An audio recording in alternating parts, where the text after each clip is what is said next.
And so indeed it is. So my dear ones, I mean, I know that February is a shorter month than others, but it does seem to have gone by as just a fleeting breath.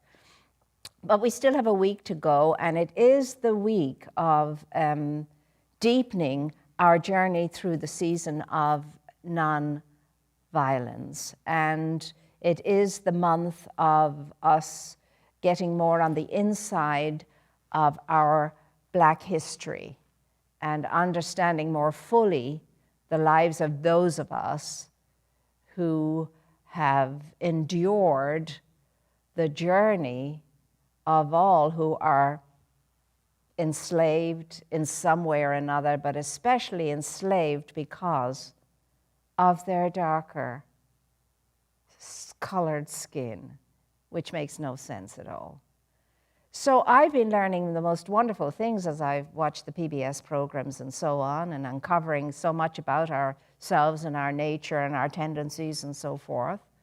And I've been discovering the amazing, absolute, singular focus and courage and strength of will and mind and heart and soul and character of those of us within the darker skin, pigment, colored family of us.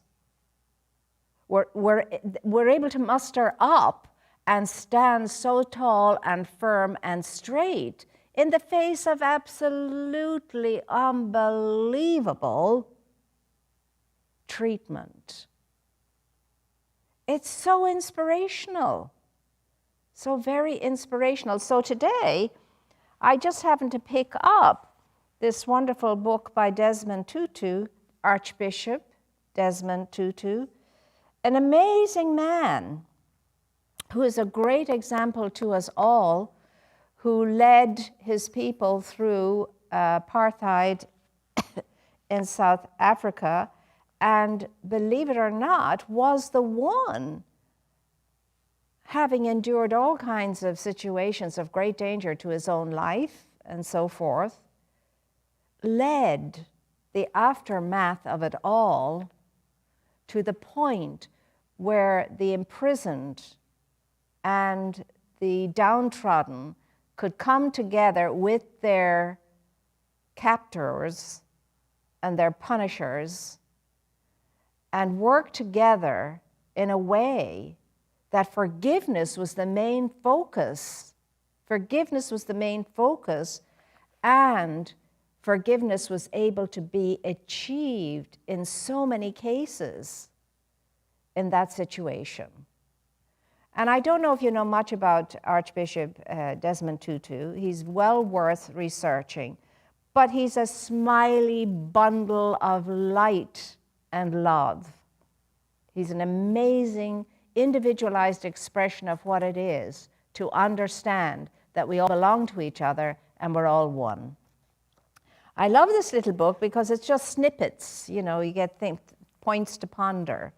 And today being the day in our sojourn as we move through the 64 days of this season for non-violence, I mean, today is the day that we look at this thing called, you know, language and respectful language, as Reverend Catherine shared with us, and cautioned today to be mindful of our tongues. As the scripture says, set a guard on my tongue and a seal around my lips, that I may be, you know, worthy of the grace and the presence that I'm endowed with. And so, my dear ones, he says, it's funny that this page was the one I just opened. I do that a lot, to say, what you want to say to us now, great spirit, great life. Utter only the words of which we won't be ashamed afterwards. Utter only the words of which we won't be ashamed afterwards, which we won't regret saying. It is easy to discourage. It is far too easy, all too easy to criticize, to complain, and to rebuke. Let us try instead to be more quick to see even a small amount of good in a person and concentrate on that. Let us be more quick to praise than to find fault. Let us be more quick to thank others than to complain. Thank you and please are small words, but they are oh so powerful. Aren't they the very first words you and I have learned as very small, small children? How to say please, how to say thank you, along with the word gentle. You know, when you're dealing with your baby brother or the kitten cat or the puppy, be gentle. You hear those words a lot when you're a very small toddler. Be gentle. What about please, and what about thank you? Have you noticed in people's conversations today, there's not a super overabundance of those words being used? But never mind what everybody else is doing. This is about you and me right now. We should be generous in our judgments of others, for we can never really know all there is to know about anyone, even people close to us. And Ovid, a long, long, long time ago, said, be careful when you're interacting with people, because behind everybody's eyes, there is a great war raging of some kind. And I never forgot those words, never, from the first day I heard them. And it's true, you can never judge the person by their countenance or the book by its cover. And he says, sometimes our technology expertise has seemed to top our moral capacity to use this expertise for the good of humanity. Well, we've been experiencing that in spades of late. I think people think that when they're on technology or using technology, it's like as if nobody is really listening or can get at me and I can say and be and do what I like. And people do. And that's why we always caution each other here. Whatever it is that is difficult for you to share with another or others, do not press the button send before you've left a space between the time you have composed the message and the time you're going to send it. Many a person regrets pressing that button. Many a person. We have a capacity to feed all, and yet millions starve because we seem to lack the moral and political will to do what we know is right and what we can do. Well, the question for us is, do we lack moral and political will to help and empower other people who are in need? It's a good question to think about. And I mean, this man is he's as non-political as he possibly can be in everything he shares. He's a man of the cloth, as my mother would say. I mean, he's an Episcopalian priest, and he does what he does, and he does it very well with full heart. And he says, harmony, friendliness, community are great goods.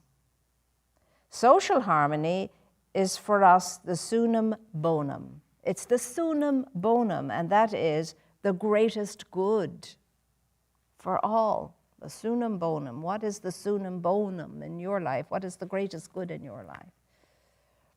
So it's the greatest good for all. Anything that subverts, that undermines this sought-after good is to be avoided like the plague. And then he says, anger, resentment, lust for revenge, even success through aggressive competitiveness are corrosive of the sunum bonum, the great good for all. So there's always much to be considered. I mean, these are not things that we don't come to ourselves. I could go on, but it's very lovely. You know, you get pictures and then big writing and then just a thought to think about on every page. And it's just called Believe by Desmond Tutu. And there's one by Martin Luther King too. This is the same series. And I believe Gandhi and others. And the call for you and for me every day of our lives is, for gosh, oh golly gee, just do the best you possibly can, where you are, with what you have, with whom you are. Do the best you possibly can. That's all. And it's going to be a different best every single day. But if your intention is to be the best of yourself, to do the best that you can do under whatever the circumstances are, that is enough. That is enough. I mean, again and again, I remember Mother Teresa's words, you can't always do great things, but you can do small things with great love. You can do small things with great love. All of us are capable of that, doesn't matter what condition we're in. Let us be mindful above all else of those we know, actual people we do know, who may be grieving, who may be ailing, who may be in tight circumstances, difficult situations, the ones we know. And let's reach out to them in some small way with great love. It's always appreciated. It truly is. The smallest little gestures. Have you noticed that? Especially in your own life, when people extend them to you. Just re-energize us, recharge us, put a smile on our face, take us out of our heaviness for a moment or two. Just the smallest little things do that. That's a beautiful thing. And that's what causes me to be in awe and wonder so much of the time of just those small little mindful things, those little acts of kindness, those little thoughtful gestures make all the difference in the world. There's not one of us not capable of being part of that energy in life and living. Not one of us. Doesn't matter what's going on. I know people who have a great deal, very great deal of all that the world has to offer as far as stuff and things and so on is concerned. And they're not the happiest people, to say the least. I know people who have very little of that kind of stuff and things. And they're amazing. They fill me with awe and wonder. They're so mindful. They're so thoughtful. They're so into service. And then you might say, well, if service is the way to bless ourselves, how come they have so little of those stuff and things, that stuff and things? It doesn't, they have enough. They know they have enough and they're happy with the enoughness that they have. And they're richer by far in so many other ways. You couldn't even begin to explain it. And the thing is, they do not think that they lack anything. They think they live a full and wonderful life, a blessed life. I'm not talking about those of us who grumble and grouse and want more. As long as somebody else has a bigger this or more of that or whatever, we think we don't have enough, some of us. You know, and it's all about, do you have enough of yourself? Have you gained enough of yourself? Because if you have, you're wealthy indeed. You're one of the most richest people on this plane if you have gained enough of your great good self. See, that's the kind of enoughness we're talking about, spiritually speaking, in spiritual community. And that is such a thought for us all to ponder today. It's its worth? Do I sense myself as being enough? Have I gained enough of the true essence of my being yet? So that I can live in peace and poise, so that I can know that my life is fulfilling itself, and I'm here doing what I came here to be. I'm here being it. I'm achieving. I really and truly think that that's the greatest wealth of all. You and I gaining our own selves through understanding how empowered we are, how impactful we are, how life denies us no good thing, none whatsoever. But I must become the masterful manager of my own life for that to happen. So all the stuff and things in the world will not bring that to you or to me. In fact, we don't need any stuff or things except enough to live, and to live in a way that we're well enough and able enough and desirous enough to be of some use, to be of some service to life and living in a happy, in a healthy, in an eager, enthusiastic way. That's the only enough-ness that's going to satisfy you and me. It's the satisfaction of the soul that counts. It's that feeling of fullness within the heart that counts. It's the peacefulness in the mind that counts. It's the energy in the body that counts. It's the sense of retaining curiosity, awe, and wonder at it all, and the feeling. There's so much wonder to uncover. I must spend my time wisely and well. So I call us all today to just make today, this one day, what remains of it, the best possible day you and I can live. And to be an energy that is an energy that helps in the healing process of all of life right now. By being mindful, by being caring, by being kind, by being in service joyously, and joyously is very important.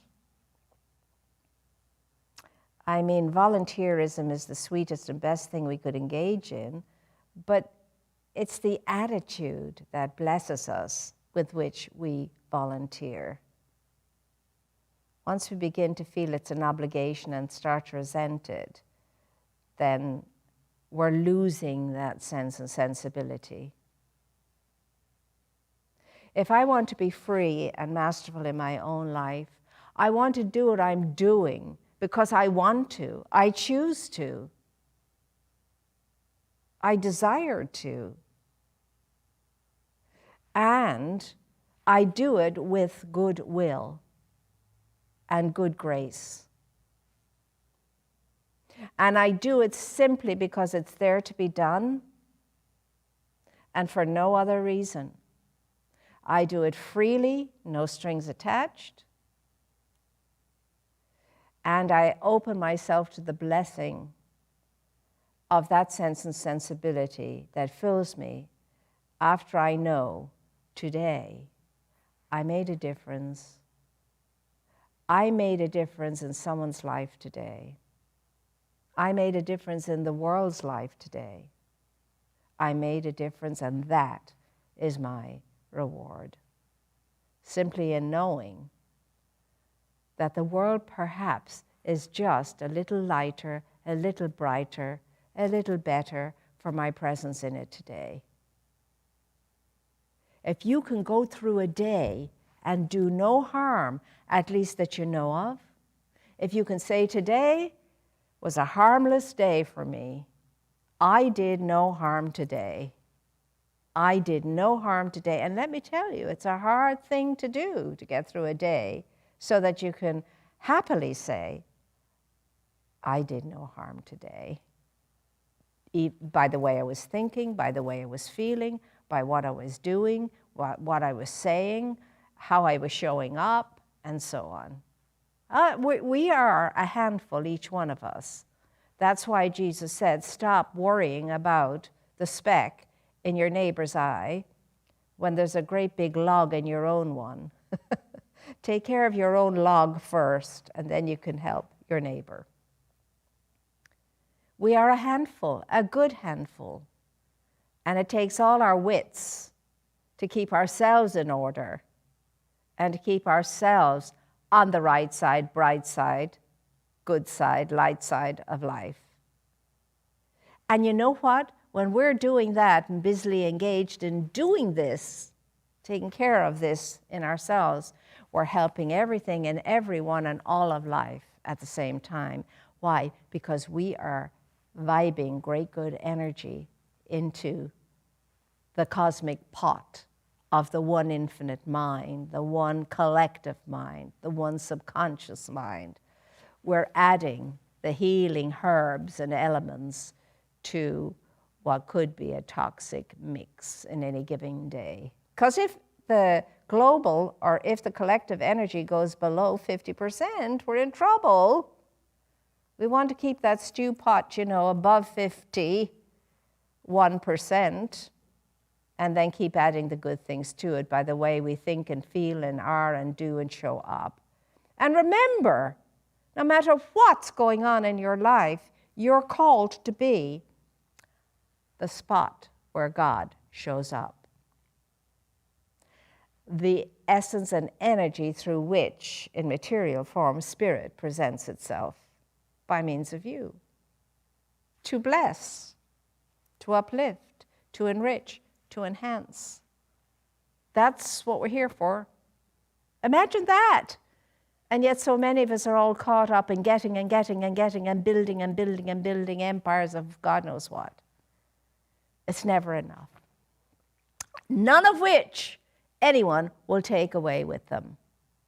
However, the good that I'm expanding and building and adding to, that I get to take with me. That's one portfolio that comes along with me into my next experience. The rest must stay behind. See, that's why nothing ever belongs to you, ever, permanently. It's all to our use while we're on this plane, everything. Just to our use. So, my dear ones, I'm going to love you and leave you with the understanding and the realization that, again, it's the simple, simple, simple mantra we have here. If it's going to be, it's up to me and no one else. If it's going to be, it's up to me. If there changes need to occur in my life, I have to be the changer, etc. And you can do it because the inner awareness of spirit. And when I say inner awareness, I mean the full embodiment of the awareness of spirit as you live and move and have your being within spirit is there for you to pull on, call from, engage in, and have that empowerment as a result to help you to do whatever it is you feel you're called to do, to be whatever it is you feel you're called to be, to achieve whatever it is you feel you're called to achieve, that is for the good of not only yourself, but for all. So, my dear ones, know that you are loved, know that you are cherished, know that we are here for you always. Let us know how we can be of a greater help to you. And now we have an opportunity to celebrate our own, our own prosperity of being. And again, prosperity of being has to do with the full experience, not just the financial aspect of our being, but our health and our well-being and our loving relationships and all of that. And so it's always a joy to give willingly and joyously and know that in the giving, lives are going to be helped as a result. And good will be affected in the world. So let's take our gift between our amazing hands and say, divine love consecrates my gift. It goes forth to heal, to bless, to prosper all those who give and all those who receive. I rejoice in sharing my gift, and I release it with love, and so it is.